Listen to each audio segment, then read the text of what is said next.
Right now we have the 2019 re-airing on FloBikes.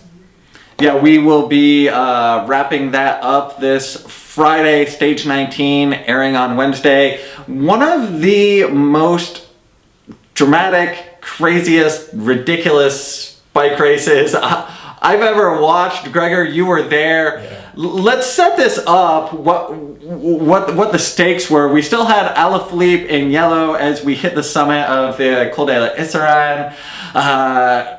Team INEOS on a mission to crack Alaphilippe, Wout Poels on the front, driving the pace, shredding the field, a big breakaway still up the road, riders all over the place.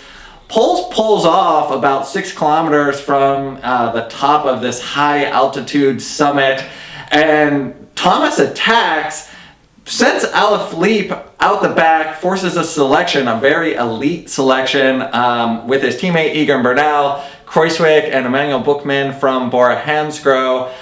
And then it's Kruijswijk who has the counter. Bernal brings it back together and goes to the front and proceeds in just riding everybody right off his wheel. Yeah, he just accelerates and that's it. That was the Tour de France winning move. Simon Yates joined him. What was interesting is seeing Bernal. It didn't look like, had it been a sunny day, it didn't look like he was going to win that Tour de France. You could have argued all you wanted to, but he was not only on the ropes, he looked to be already on the mat there and out. We saw Simon Yates and Bernal over the top, and that's eventually where they called the race because, heading down the valley, you see those cool images of Christian Prudhomme and the number 1 red Skoda car there pulling up, and Yates was just upset when he heard the race was canceled because Yates was going for his 3rd stage win, and at that point Bernal would have heard from his sports director that he'd already had the yellow jersey, and that was something like, I've been at races. There was that year with Ryder Hazeldahl and Nairo Quintana over the Stelvio when they canceled the end of the stage in Val Martello, and there's some confusion there, and some other races. But this was unique because we all didn't know such a thing could happen there down in the valley, and that was the only road. There was no other way for them to reroute around that. And the race was called there, and we were all wondering how we're going to speak to the riders after the stage because they had no way getting back up to the finish line up at Iseran. They did bring them back up there eventually because all the team's hotels were up there in these nice ski lodges. Our place wasn't up there. We had to grab a pizza and then get out of town afterwards.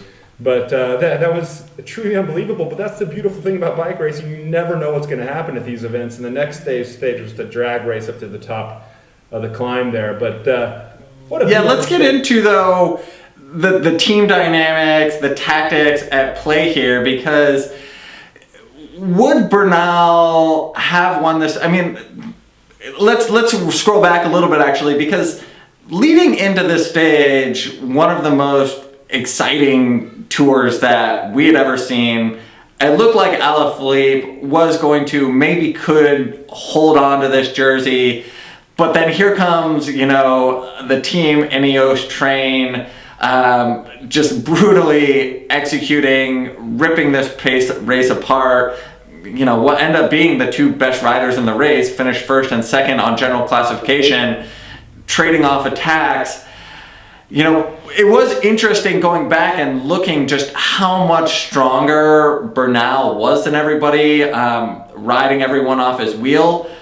But you've also got to look at Thomas. I mean, Was that an attack to set up Bernal? Was he riding for himself? When Bernal goes away, he can't really chase his own teammates. So it's hard to say whether Bernal just had the better legs, whether Thomas would have made up some ground over the descent, and by the way, Alaphilippe was making up ground on the descent as well.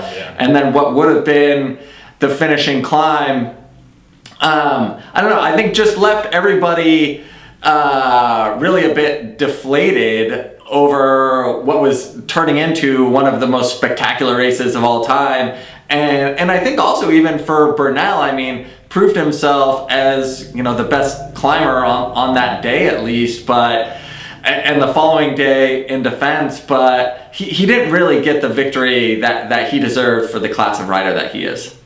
Yeah, we don't know. We'll never know what would have happened there.